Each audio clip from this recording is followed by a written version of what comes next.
I had to chase down a crime syndicate of lumberjacks. If I'd been able to confirm with some accuracy that the lumberjacks were the beefy, attractive variety, I might have been more enthused.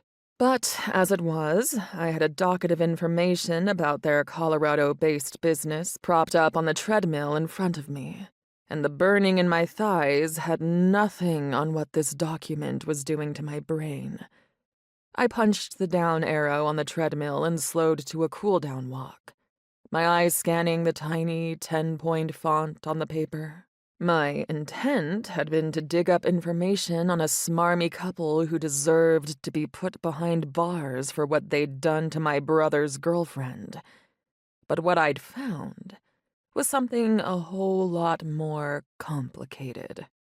The TV screens mounted along the wall in front of the gym's treadmills suddenly flashed a candid picture of me, startling me. It was a picture of me with my mouth open and a fork hovering near my lips, a huge chunk of apple pie dangling on the tines. I looked super pissy in the picture, which was the most annoying part about it. I'd actually been enjoying myself at the time, but it wasn't hard to catch someone looking bitchy if they were mid-bite. Anger lanced through me, and I smacked the red stop button on the machine, panting and leaning my weight on the sides of the treadmill as the newscaster laughed with her colleague about the meme that had been circulating with my picture. They meant it as a fluff piece to ease watchers into the early morning, but it didn't matter if they were chuckling and joking about how I was a whole mood or that I managed to look pissed off even when eating apple pie. The joke was at my expense, and it never got easier to swallow. "You have to admit," the female newscaster chuckled.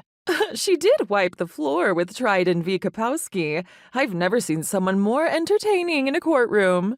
"I've never seen a lawyer look that good in a white skirt, either," the male reporter quipped. I rolled my eyes and took a drink from my water bottle, and they called me a shark. If I got so much as a paper cut, the media would circle me and start chomping away at limbs.